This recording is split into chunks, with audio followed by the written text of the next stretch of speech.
Saya teringat dengan salah satu sahabat besar, Abu Ayyub Al-Ansari radhiyallahu taala anhu.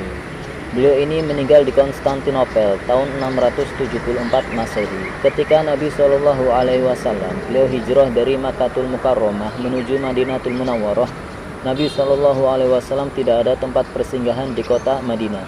Di Madinah ada beberapa suku Yahudi, ada suku Bani Gunayko, ada juga suku Bani Quraidah, ada juga suku Bani Nadir, ada juga suku-suku bangsa Arab dari Yaman, yakni suku Aus dan juga suku Khazraj.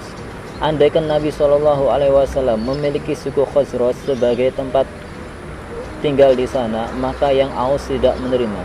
Kalau seandainya Nabi Shallallahu alaihi wasallam memilih Aus, maka yang Khazraj marah. Namun Allah Subhanahu wa taala menyempurnakan utusannya yang satu ini dengan sifat fatonah, yakni kecerdasan tingkat tinggi. Sehingga Nabi mengatakan kepada penduduk Madinah saat itu, "Da'ha fa innaha ma'murah." Biarkan ini unta berhenti dan turun di tempat yang ia kehendaki, karena sesungguhnya dia ini mendapatkan perintah dari langit. Dan semua penduduk Madinah saat itu mereka membukakan pintu rumah mereka lebar-lebar seraya berdoa kepada Allah Ta'ala, semoga rumahnya menjadi tempat persinggahan Nabi akhir zaman. Namun subhanallah, unta geswah Nabi SAW berhenti di halaman rumah Abu Ayyub Al-Ansari radhiyallahu ta'ala anhu, dan Nabi SAW singgah di tempat itu sekitar 6-7 bulan lamanya. Ini semua karena apa? Ini semua karena niat daripada Raja Tuba. Abu Ayyub Al-Ansari ini termasuk keturunan Raja Tuba yang kesekian kalinya. Raja Tuba ini cinta kepada Nabi dan ingin menghormati Nabi akhir zaman. Hingga pada akhirnya ia membangun rumah dengan niatan, jika Nabi akhir zaman telah muncul dan hijrah ke kota Madinah, maka rumahnya lah yang menjadi tempat persinggahan Nabi akhir zaman. Ternyata rumahnya dipegang oleh salah satu keturunannya, yakni Abu Ayyub Al-Ansari radhiyallahu taala anhu.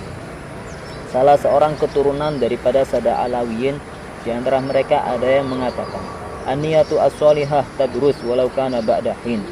Niat yang baik itu akan dinyatakan oleh Allah Subhanahu wa taala walau harus menunggu beberapa waktu lamanya. Yang penting orang itu memiliki niat yang sholihah, niat yang baik. Entah nanti menjadi kenyataan atau tidak, itu terserah Allah Subhanahu wa ta'ala. Yang jelas pelakunya akan diberi pahala oleh Allah Subhanahu wa ta'ala karena niatnya yang sangat mulia. Man hamma bihasanatin falam ya'malha katabahallahu indahu hasanatan kamilatan, wa in hamma biha fa'amilaha katabahallahu asyra hasanatin ila sab'i mi'ati du'fin ila at'afin kasirah. Man hamma bihasanah, barang siapa yang menghendaki satu kebaikan, falam ya'malha, akan tetapi ia tidak melakukannya, katabahallahu indahu hasanatan kamilatan, maka Allah Ta'ala akan menuliskan untuknya satu kebaikan yang sempurna. Wa in hamma biha, akan tetapi jika ia menghendaki satu kebaikan, fa'amilaha, dan ia mengerjakan kebaikan tersebut, katabahallahu asyra hasanatin, maka Allah Ta'ala akan menuliskan untuknya 10 kebaikan, ila sab'i mi'ati di'fin, bahkan sampai 700 kali lipat, ila at'afin kasiratin, bahkan sampai di angka yang hanya Allah Subhanahu wa ta'ala yang mengetahuinya.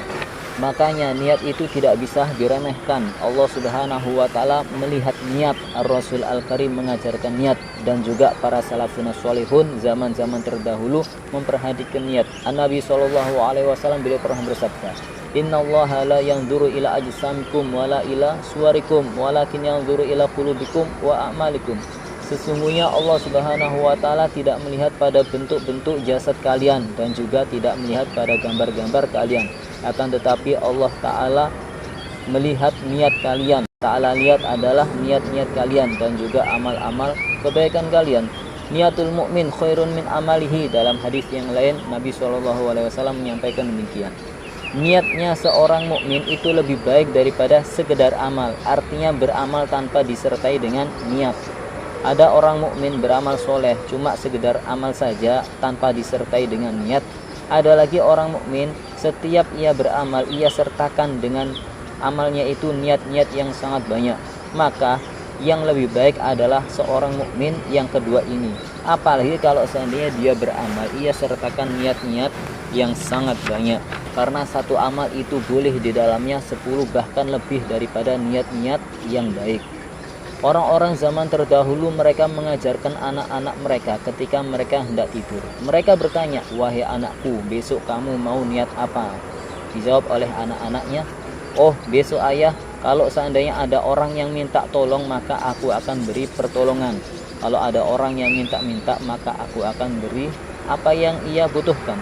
Kalau ada orang yang butuh minum maka aku akan kasih ia minum." Maka anak ini mendapatkan apa yang ia niatkan walaupun dia tidak mengerjakan. Misalnya nih, anak-anak pesantren yang mereka belajar di pesantren, ketika ia masih belajar mereka sudah meniatkan, misalnya, besok akan aku bangun pesantren, besok akan aku bangun majelis taklim, besok akan aku dirikan madrasah diniyah.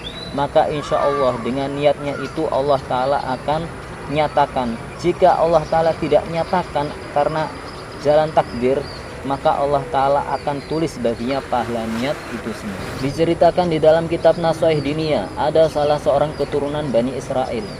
Waktu itu musim paceklik, banyak orang yang tidak bisa makan saat itu. Ia melewati suatu tempat dan ia melihat beberapa bukit pasir.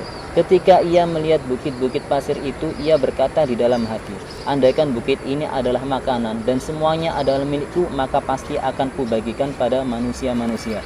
Maka Allah Subhanahu wa Ta'ala menurunkan wahyu kepada salah satu nabinya dan berkata, "Katakan kepada hambaku Fulan bin Fulan yang telah berniat tadi, bahwa Allah Ta'ala telah menerima sedekahmu dan Allah Ta'ala telah membalas niatmu yang baik, niatmu yang tulus."